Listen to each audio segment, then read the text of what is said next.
Think and Grow Rich by Napoleon Hill. Chapter 2. Desire. The starting point of all achievement. The first step toward riches. When Edwin C. Barnes climbed down from the freight train in Orange, New Jersey, more than 30 years ago, he may have resembled a tramp, but his thoughts were those of a king. As he made his way from the railroad tracks to Thomas A. Edison's office, his mind was at work. He saw himself standing in Edison's presence. He heard himself asking Mr. Edison for an opportunity to carry out the one consuming obsession of his life, a burning desire to become the business associate of the great inventor. Barnes' desire was not a hope. It was not a wish. It was a keen, pulsating desire which transcended everything else. It was definite. The desire was not new when he approached Edison. It had been Barnes's dominating desire for a long time. In the beginning, when the desire first appeared in his mind, it may have been, probably was, only a wish. But it was no mere wish when he appeared before Edison with it. A few years later, Edwin C. Barnes again stood before Edison in the same office where he first met the inventor. This time his desire had been translated into reality. He was in business with Edison. The dominating dream of his life had become a reality. Today, people who know Barnes envy him because of the break life yielded him. They see him in the days of his triumph without taking the trouble to investigate the cause of his success. Barnes succeeded because he chose a definite goal, placed all of his energy, all of his willpower, all of his effort, everything back of that goal. He did not become the partner of Edison the day he arrived. He was content to start in the most menial work as long as it provided an opportunity to take even one step toward his cherished goal. 5 years passed before the chance he had been seeking made its appearance. During all those years, not one ray of hope, not one promise of attainment of his desire had been held out to him. To everyone except himself, he appeared only another cog in the Edison business wheel. But in his own mind, he was the partner of Edison every minute of the time, from the very day that he first went to work there. It is a remarkable illustration of the power of a definite desire. Barnes won his goal because he wanted to be a business associate of Mr. Edison more than he wanted anything else. He created a plan by which to attain that purpose. But he burned all bridges behind him. He stood by his desire until it became the dominating obsession of his life and, finally, a fact. When he went to Orange, he did not say to himself, "I will try to induce Edison to give me a job of some sort." He said, "I will see Edison and put him on notice that I have come to go into business with him." He did not say, "I will work there for a few months, and if I get no encouragement I will quit and get a job somewhere else." He did say, "I will start anywhere. I will do anything Edison tells me to do, but before I am through I will be his associate." He did not say, "I will keep my eyes open for another opportunity in case I fail to get what I want in the Edison organization." He said, "There is but one thing in this world that I am determined to have, and that is a business association with Thomas A. Edison. I will burn all bridges behind me and stake my entire future on my ability to get what I want." He left himself no possible way of retreat. He had to win or perish. That is all there is to the Barnes story of success. A long while ago, a great warrior faced a situation which made it necessary for him to make a decision which inspired his success on the battlefield. He was about to send his armies against a powerful foe whose men outnumbered his own. He loaded his soldiers into boats, sailed to the enemy's country, unloaded soldiers and equipment, then gave the order to burn the ships that had carried them. Addressing his men before the first battle, he said, "You see the boats going up in smoke? That means that we cannot leave these shores alive unless we win. We now have no choice. We win or we perish." They won. Every person who wins in any undertaking must be willing to burn his ships and cut all sources of retreat. Only by doing so can one be sure of maintaining that state of mind as a burning desire to win, essential to success. The morning after the Great Chicago Fire, a group of merchants stood on State Street looking at the smoking remains of what had been their stores. They went into a conference to decide if they would try to rebuild or leave Chicago and start over in a more promising section of the country. They reached a decision, all except one, to leave Chicago. The merchant who decided to stay and rebuild pointed a finger at the remains of his store and said, "Gentlemen, on that very spot I will build the world's greatest store, no matter how many times it may burn down." That was more than 50 years ago. The store was built. It stands there today, a towering monument to the power of that state of mind known as burning desire. The easy thing for Marshall Field to have done would have been exactly what his fellow merchants did. When the going was hard and the future looked dismal, they pulled up and went where the going seemed easier. Mark well this difference between Marshall Field and the other merchants, because it is the same difference which distinguishes Edwin C. Barnes from thousands of other young men who have worked in the Edison organization. It is the same difference which distinguishes practically all who succeed from those who fail. Every human being who reaches the age of understanding of the purpose of money wishes for it. Wishing will not bring riches, but desiring riches with a state of mind that becomes an obsession, then planning definite ways and means to acquire riches, and backing those plans with persistence which does not recognize failure, will bring riches. The method by which desire for riches can be transmuted into its financial equivalent consists of 6 definite practical steps, viz. First, fix in your mind the exact amount of money you desire. It is not sufficient merely to say, "I want plenty of money." Be definite as to the amount. There is a psychological reason for definiteness which will be described in a subsequent chapter. Second, determine exactly what you intend to give in return for the money you desire. There is no such reality as something for nothing. Third, establish a definite date when you intend to possess the money you desire. Fourth, create a definite plan for carrying out your desire, and begin at once, whether you are ready or not, to put this plan into action. Fifth, write out a clear, concise statement of the amount of money you intend to acquire. Name the time limit for its acquisition. State what you intend to give in return for the money, and describe clearly the plan through which you intend to accumulate it.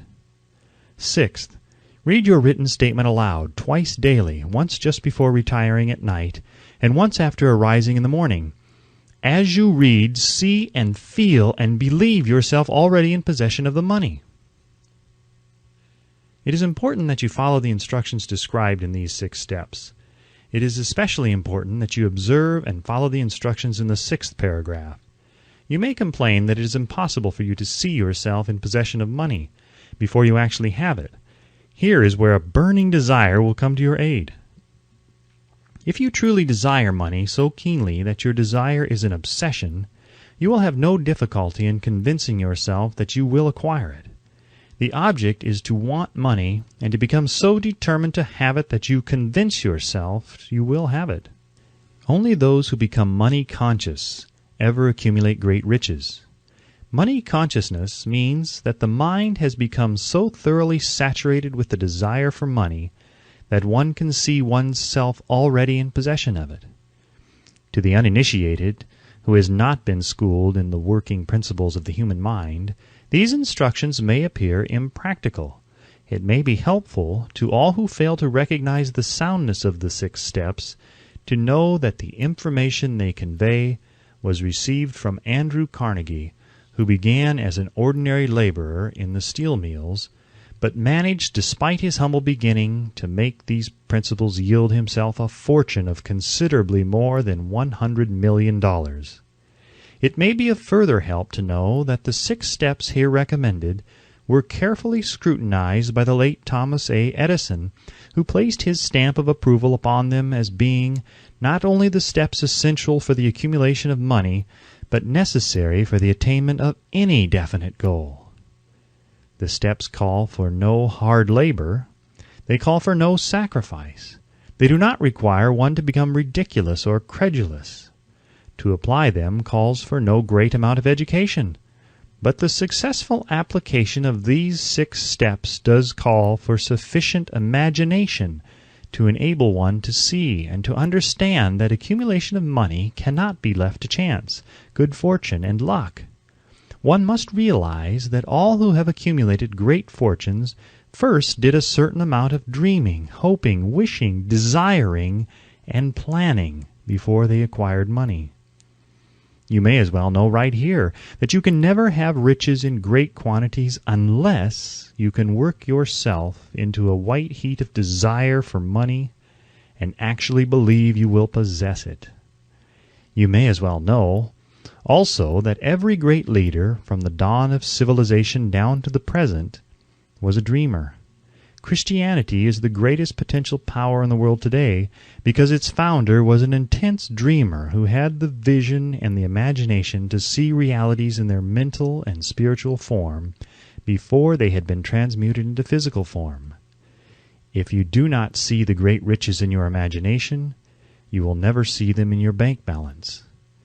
Never in the history of America has there been so great an opportunity for practical dreamers as now exists. The 6-year economic collapse has reduced all men substantially to the same level. A new race is about to be run. The stakes represent huge fortunes which will be accumulated within the next 10 years. The rules of the race have changed because we now live in a changed world that definitely favors the masses, those who had but little or no opportunity to win under the conditions existing during the Depression when fear paralyzed growth and development. We who are in this race for riches should be encouraged to know that this changed world in which we live is demanding new ideas, new ways of doing things, new leaders, new inventions, new methods of teaching, new methods of marketing, new books, new literature, new features for the radio, new ideas for moving pictures. Back of all this demand for new and better things, there is one quality which one must possess to win, and that is definiteness of purpose, the knowledge of what one wants and a burning desire to possess it. The business depression marked the death of one age and the birth of another. This changed world requires practical dreamers who can and will put their dreams into action. The practical dreamers have always been and always will be the pattern makers of civilization. We who desire to accumulate riches should remember the real leaders of the world always have been men who harnessed and put into practical use the intangible, unseen forces of unborn opportunity, and have converted those forces, or impulses of thought, into skyscrapers, cities, factories, airplanes, automobiles, and every form of convenience that makes life more pleasant. Tolerance and an open mind are practical necessities of the dreamer of today. Those who are afraid of new ideas are doomed before they start. Never has there been a time more favorable to pioneers than the present. True, there is no wild and woolly West to be conquered as in the days of the covered wagon, but there is a vast business, financial, and industrial world to be remolded and redirected along new and better lines. In planning to acquire your share of the riches, let no one influence you to scorn the dreamer. To win the big stakes in this changed world, you must catch the spirit of the great pioneers of the past, whose dreams have given to civilization all that it has of the value, the spirit which serves as the life-blood of our own country. Your opportunity and mine to develop and market our talents. Let us not forget, Columbus dreamed of an unknown world, staked his life on the existence of such a world, and discovered it. Copernicus, the great astronomer, dreamed of a multiplicity of worlds and revealed them. No one denounced him as impractical after he had triumphed.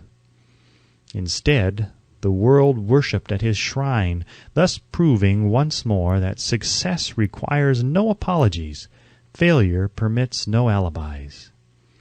If the thing you wish to do is right, and you believe in it, go ahead and do it. Put your dream across, and never mind what they say if you meet with temporary defeat, for they perhaps do not know that every failure brings with it the seed of an equivalent success. Henry Ford, poor and uneducated, dreamed of a horseless carriage, went to work with what tools he possessed without waiting for opportunity to favor him, and now evidence of his dream belts the entire earth. He has put more wheels into operation than any man who ever lived, because he was not afraid to back his dreams. Thomas Edison dreamed of a lamp that could be operated by electricity, began where he stood to put his dream into action, and despite more than 10,000 failures, he stood by that dream until he made it a physical reality. Practical dreamers do not quit. Wayland dreamed of a chain of cigar stores, transformed his dream into action, and now the United Cigar Stores occupy the best corners in America. Lincoln dreamed of freedom for the black slaves, put his dream into action, and barely missed living to see a united North and South translate his dream into reality. The Wright brothers dreamed of a machine that would fly through the air. Now one may see evidence all over the world that they dreamed soundly. Marconi dreamed of a system for harnessing the intangible forces of the ether. Evidence that he did not dream in vain may be found in every wireless and radio in the world. Moreover, Marconi's dream brought the humblest cabin and the most stately manor house side by side. It made the people of every nation on earth backdoor neighbors. It gave the President of the United States a medium by which he may talk to all the people of America at one time and on short notice. It may interest you to know that Marconi's friends had him taken into custody and examined in a psychopathic hospital when he announced he had discovered a principle through which he could send messages through the air without the aid of wires or other direct physical means of communication. The dreamers of today fare better. The world has become accustomed to new discoveries. Nay, it has shown a willingness to reward the dreamer who gives the world a new idea. The greatest achievement was at first, and for a time, but a dream. The oak sleeps in the acorn, the bird waits in the egg, and in the highest vision of the soul, a waking angel stirs. Dreams are the seedlings of reality. Awake, arise, and assert yourself, you dreamers of the world. Your star is now in the ascendancy. The world depression brought the opportunity you have been waiting for. It taught people humility, tolerance, and open-mindedness. The world is filled with an abundance of opportunity, which the dreamers of the past never knew. A burning desire to be and to do is the starting point from which the dreamer must take off. Dreams are not born of indifference, laziness, or lack of ambition. The world no longer scoffs at the dreamer, nor calls him impractical. If you think it does, take a trip to Tennessee and witness what a dreamer president has done in the way of harnessing and using the great water power of America. A score of years ago, such a dream would have seemed like madness. You have been disappointed. You have undergone defeat during the Depression. You have felt the great heart within you crushed until it bled. Take courage, for these experiences have tempered the spiritual metal of which you are made. They are assets of incomparable value. Remember, too, that all who succeed in life get off to a bad start and pass through many heartbreaking struggles before they arrive. The turning point in the lives of those who succeed usually comes at the moment of some crisis through which they are introduced to their other selves. John Bunyan wrote The Pilgrim's Progress, which is among the finest of all English literature, after he had been confined in prison and sorely punished because of his views on the subject of religion. O. Henry discovered the genius which slept within his brain, after he had met with great misfortune and was confined in a prison cell in Columbus, Ohio. Being forced, through misfortune, to become acquainted with his other self, and to use his imagination, he discovered himself to be a great author instead of a miserable criminal and outcast. Strange and varied are the ways of life, and stranger still are the ways of infinite intelligence, through which men are sometimes forced to undergo all sorts of punishment before discovering their own brains and their own capacity to create useful ideas through imagination. Edison, the world's greatest inventor and scientist, was a tramp telegraph operator. He failed innumerable times before he was driven, finally, to the discovery of the genius which slept within his brain. Charles Dickens began by pasting labels on blacking pots. The tragedy of his first love penetrated the depths of his soul and converted him into one of the world's truly great authors. That tragedy produced, first, David Copperfield, then a succession of other works that made this a richer and better world for all who read his books. Disappointment over love affairs generally has the effect of driving men to drink and women to ruin, and this because most people never learn the art of transmuting their strongest emotions into dreams of a constructive nature. Helen Keller became deaf, dumb, and blind shortly after birth. Despite her greatest misfortune, she has written her name indelibly in the pages of the history of the great. Her entire life has served as evidence that no one ever is defeated until defeat has been accepted as a reality. Robert Burns was an illiterate country lad. He was cursed by poverty and grew up to be a drunkard in the bargain.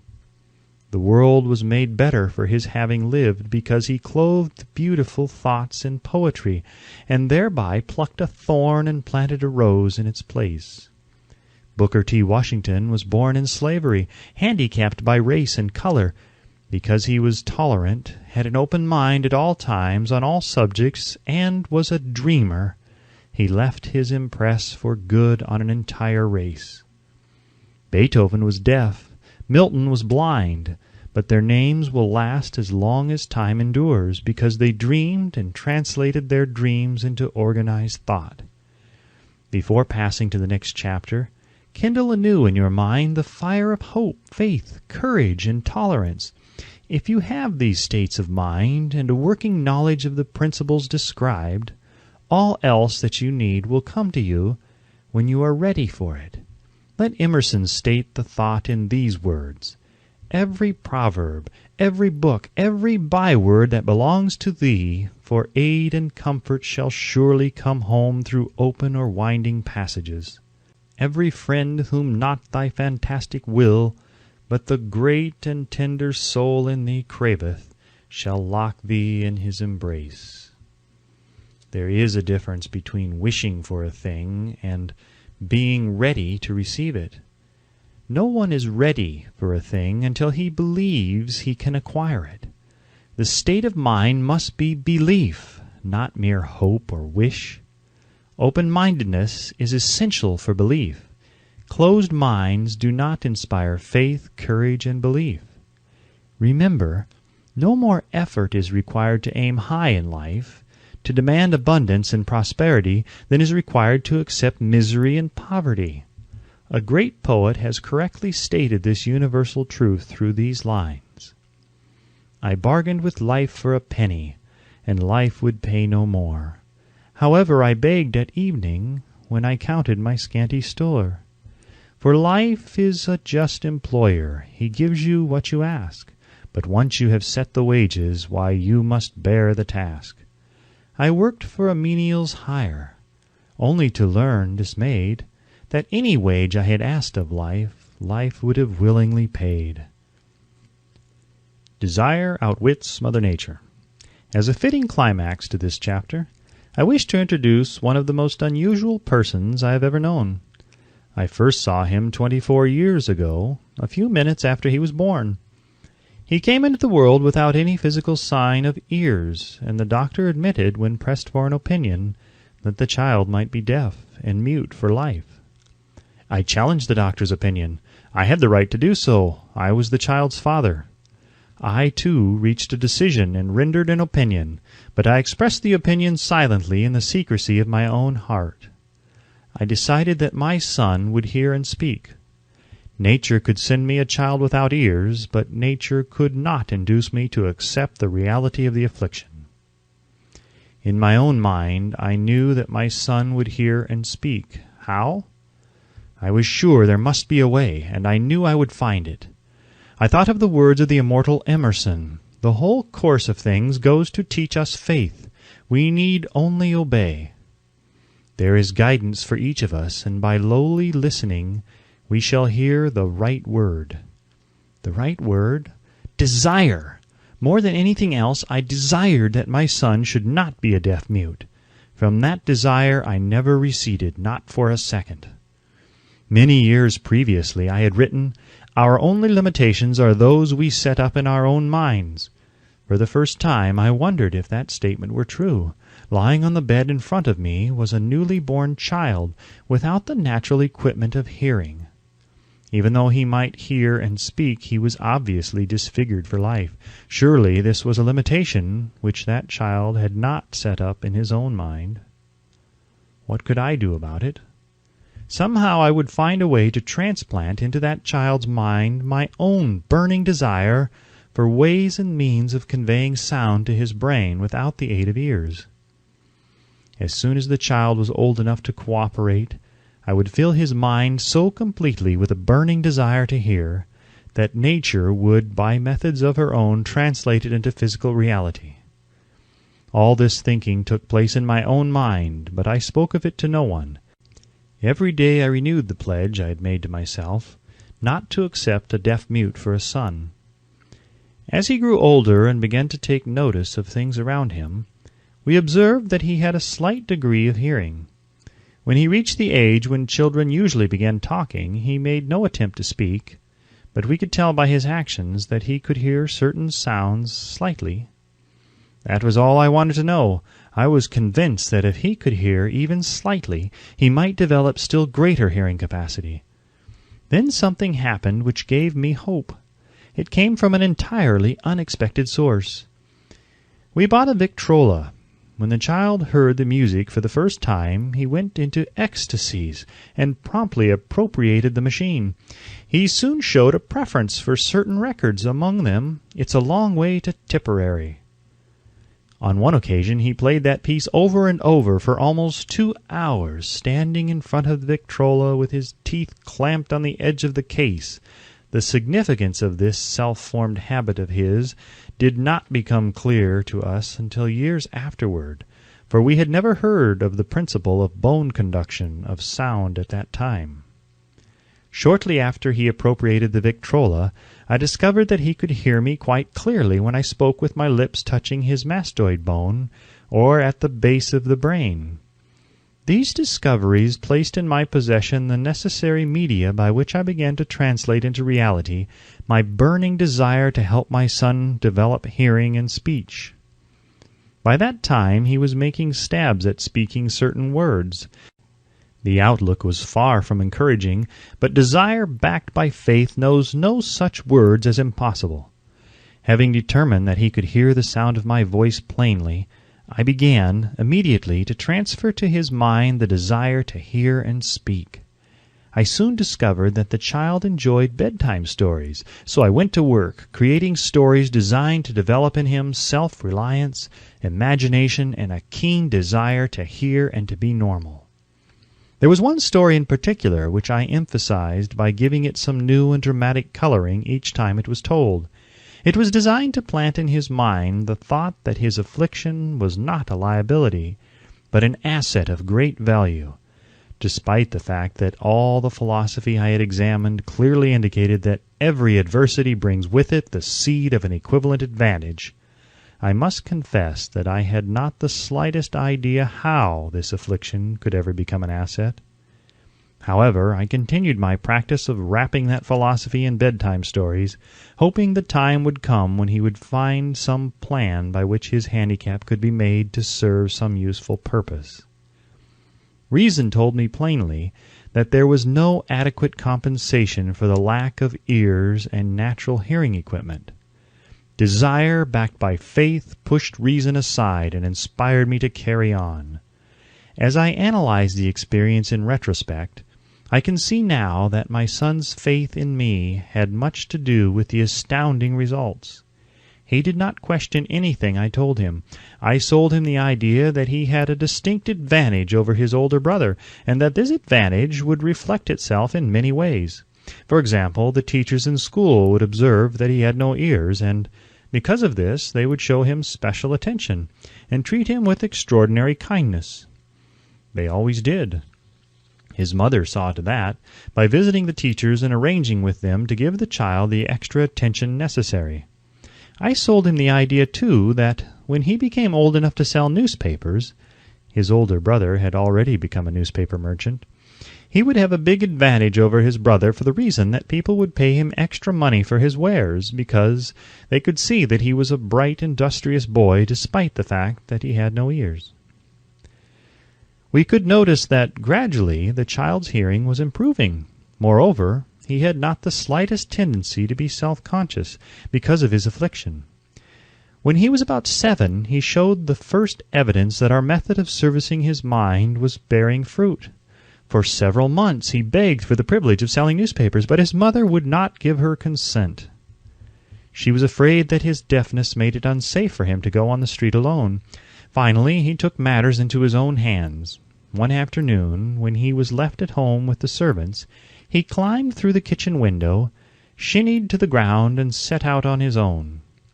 He borrowed 6 cents in capital from the neighborhood shoemaker, invested it in papers, sold out, reinvested, and kept repeating until late in the evening.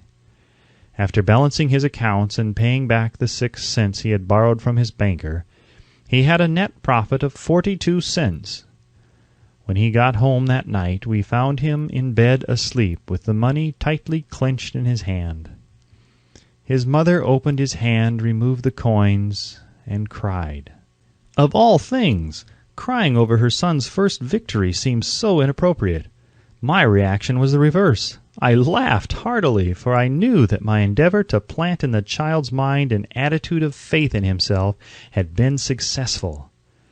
His mother saw, in his first business venture, a little deaf boy who had gone out in the streets and risked his life to earn money. I saw a brave, ambitious, self-reliant little businessman whose stock in himself had been increased 100% because he had gone into business on his own initiative and had won. The transaction pleased me because I knew that he had given evidence of a trait of resourcefulness that would go with him all through life. Later events proved this to be true.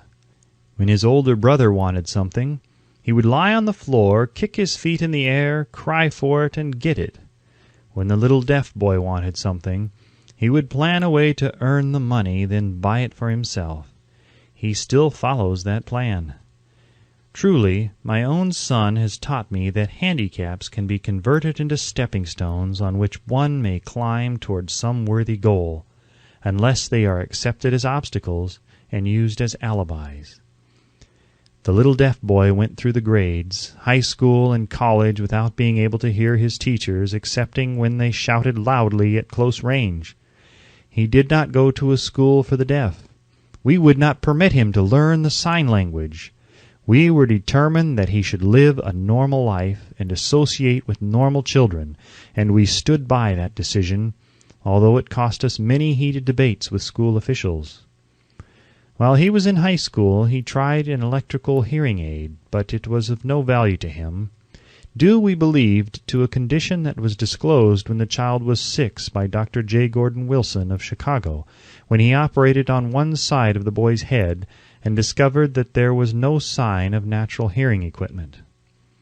During his last week in college, 18 years after the operation, something happened which marked the most important turning point of his life. Through what seemed to be mere chance, he came into possession of another electrical hearing device, which was sent to him on trial. He was slow about testing it due to his disappointment with a similar device. Finally, he picked the instrument up and more or less carelessly placed it on his head, hooked up the battery, and lo, as if by a stroke of magic, his lifelong desire for normal hearing became a reality. For the first time in his life, he heard practically as well as any person with normal hearing. God moves in mysterious ways his wonders to perform. Overjoyed because of the changed world which had been brought to him through his hearing device, he rushed to the telephone, called his mother, and heard her voice perfectly. The next day he plainly heard the voices of his professors in class for the first time in his life. Previously, he could hear them only when they shouted at short range. He heard the radio. He heard the talking pictures. For the first time in his life, he could converse freely with other people without the necessity of their having to speak loudly. Truly, he had come into possession of a changed world. We had refused to accept nature's error, and by persistent desire we had induced nature to correct that error through the only practical means available. Desire had commenced to pay dividends, but the victory was not yet complete. The boys still had to find a definite and practical way to convert this handicap into an equivalent asset. Hardly realizing the significance of what had already been accomplished, but intoxicated with the joy of his newly discovered world of sound, he wrote a letter to the manufacturer of the hearing aid, enthusiastically describing his experience. Something in his letter, something perhaps which was not written on the lines, but back of them, caused the company to invite him to New York. When he arrived, he was escorted through the factory, and while talking with the chief engineer, telling him about his changed world, a hunch, an idea, or an inspiration, call it what you wish, flashed into his mind. It was this impulse of thought which converted his affliction into an asset, destined to pay dividends in both money and happiness to thousands for all time to come. The sum and substance of that impulsive thought was this. It occurred to him that he might be of help to the millions of deafened people who go through life without the benefit of hearing devices, if he could find a way to tell them the story of his changed world. Then and there he reached a decision to devote the remainder of his life to rendering useful service to the hard of hearing. For an entire month he carried on an intensive research, during which he analyzed the entire marketing system of the manufacture of the hearing device, and created ways and means of communicating with the hard of hearing all over the world for the purpose of sharing with them his newly discovered, changed world.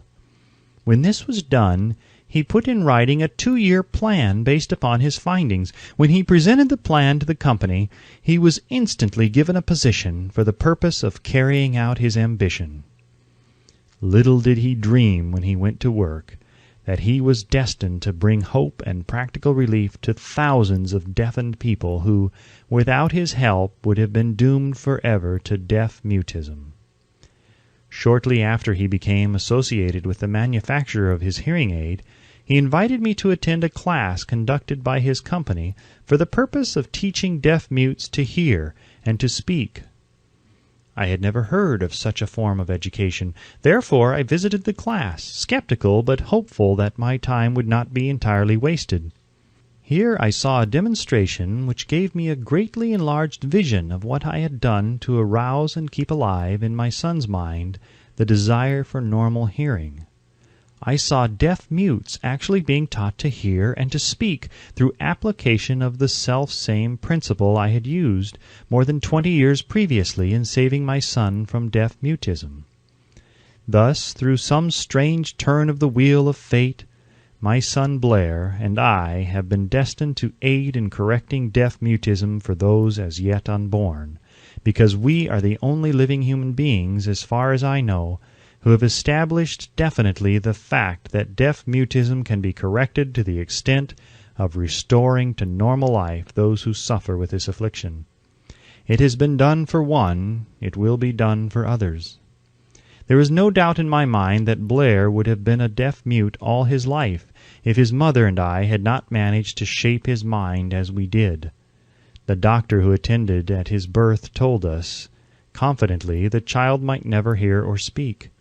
A few weeks ago, Dr. Irving Voorhees, a noted specialist on such cases, examined Blair very thoroughly.